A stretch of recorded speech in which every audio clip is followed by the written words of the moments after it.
Baix aquella merdeta de barraca és el refugi d'Espuguet. Espuguet. Tot això és el Cir de Gavarní. Talo, calla, hosti. Tot això és el Cir de Gavarní. El Cir de Gavarní que ja veiem ahir. El de l'esquerra, aquells dos més alts són els Astazu. Són 2-3.000. I ahir és el que comentàvem, que és la valla on està... Parla tu més alt perquè és darrere no paren de cridar. La vall penjada on està el lago helado de Marboré. El més gros, Marboré.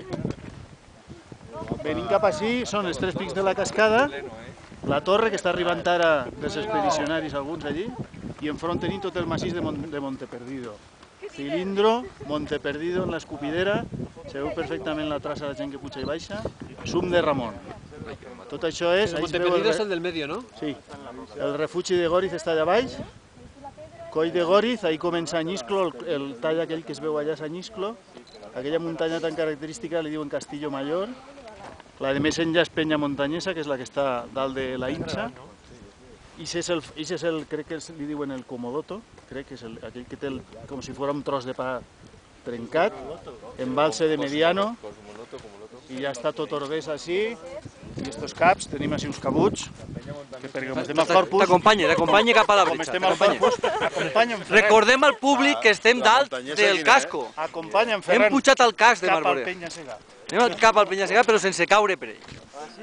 Allà tenim, ja comença a aparèixer Una espècie de circ, tot el no? paratge del Cir de Cotatuero.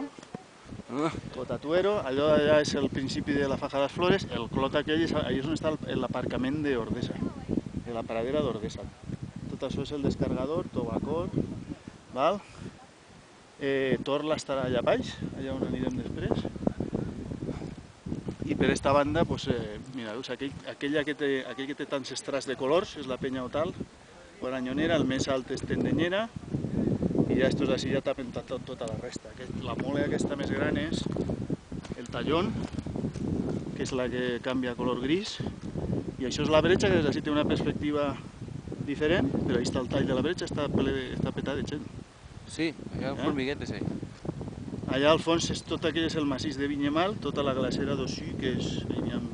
Ahí estigueren fa uns anys, sí. I hauria de veure's Bacellans, perquè de Bacellans se ve això. Sí. Però clar, a aquesta distància no veuràs el Però refugi. n'hi ha una coseta... Estarà al peu, veritat? És un replanell allí. Sí, igual, on acaba la... Sí, la neu. Aquella part més grisa... No veus com una zona així, com si fos un arquet? Pot ser fora d'així. Per ahí jo crec que era el pas, no? O inclús... Ah, no, mira, sí que es veu, sí que es veu. Però en la càmera no hi serà, clar, sí que es veu. És la franja grisa que baixa, després canvia a color més fosc, i a la dreta n'hi ha com una terrassa. Sí, doncs ahí sí que es veu, ahí una construcció. Exacte, això és Bacellans. Vale, molt bé. Allò el Col de Ten, que és el que veiem ahir, que és on aparquen els que venen de la part de França. I parem ja, no? I parem ja, perquè, bueno, allà d'aquell costat després pots gravar que es veu Gavarní perfectament, el poble de Gavarní. Molt bé.